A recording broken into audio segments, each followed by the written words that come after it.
Sasa kutoka hapo ndipo nilikuja sasa kizungumkuti sasa ilikuwa hapa. Nilikuja nikakaa mwezi mmoja wa pili, Ramadhani kaanza. Sasa kizungumkuti ilikuwa hapa kwa Ramadhani. Mimi sijawahi kaa hiyo masaa yote nikiwa nafanya kazi. Mpati nilifanya kazi huo mwezi wa Ramadhani mpaka miguu yangu ikafula. Nililewa na kazi mpaka nikasikia kabisa kazi imenilewesha kwa akili, miguu imefula na sina hadha wa sasa ni kazi tu kabisa. Hata nasikia akili zangu zinapiga tu kazi. Sababu ukiangalia hapa hauna mtu yeyote, hauna nini, ni wewe tu peke yako.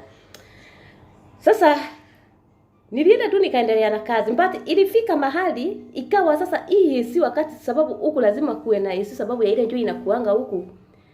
AC ikiguruma vile inaguruma, AC inaguruma. Sasa mimi niliacha kusikia ile sauti ya AC. Nasikia sasa bandara nisikia ile sauti sasa ni nyimbo nasikia sasa zinakuja kwa akili yangu, nyimbo ngeni. Nyimbo zilikuwa zinachezwa mpaka unasikia unawekewa kila kitu. Ziko na gitaa, ziko na piano, ziko na kila kitu, sauti zote ziko hapo. Na watu wenye wanaimba zile nyimbo unasikia wanasema mpaka haleluya. Mpaka wewe mwenyewe unaanza kusema haleluya ukiwa uzielewi. Mpaka hata saa nyingine walikuwa wananiuliza ni nini hiyo unaongea peke yako unasema haleluya sio nini. Walikuwa wananiuliza ni nini? Walikuwa wananiuliza husu muskila. Sasa hapo sasa mimi hata nilikuwa siongei na wao. Nikiwa hata nikikaa chini tu nikikula, ni nyimbo tu nasikia zinaimbwa tu kwa akili yangu. Kwa akili yangu ni nyimbo tu. Sasa nilianza kusikia sauti yote, sasa ikawa mimi ni kama nililewa na kazi sasa. Haya, sasa ikaenda hivyo sababu sasa siku nyingine nikaona mimi hapana, hii kazi sitavumilia. Alikuwa anaenda msikitini, akienda msikitini anakuja na watu wengi sana wakuja wakule kwake, yani ni wale watu wa kuzionyesha vile wako na pesa.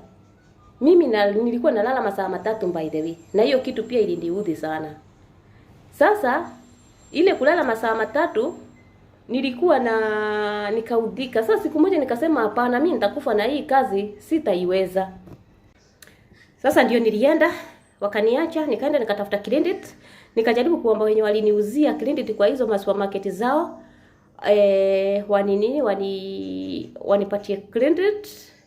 Walinipea credit kweli. But nilipowaomba kalamu ndio niandike namba walininyima. Na waliona mimi ni kama mwendo wazimu nitaepa na kalamu yao. Nikajua nyinyi si wajanja. Nenda nikachukua nikaenda mahali penye kuna michanga, nikaandika kwa michanga na kidole yangu hapo chini zile namba na nikafanya nini? Nikaandika na nikapiga kule nilikuwa nataka kupiga.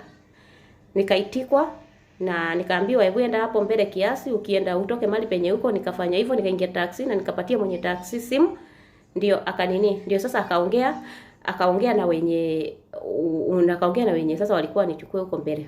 Nikaenda nikachukuliwa na hapo tukanyamaza, na kesho yake nikarudi nikaishia Riyadh. Sasa kumbuka hapa sasa nimetoka kwa mwalabu wangu, nimetoroka na ajui mahali penye niko, na wakati mimi nilienda nikashikana na Wakenya line zote nimelalua zote. Nimekuwa sasa disconnected na mwalabu wangu. Hakuna mahali penye anaweza nipata tena.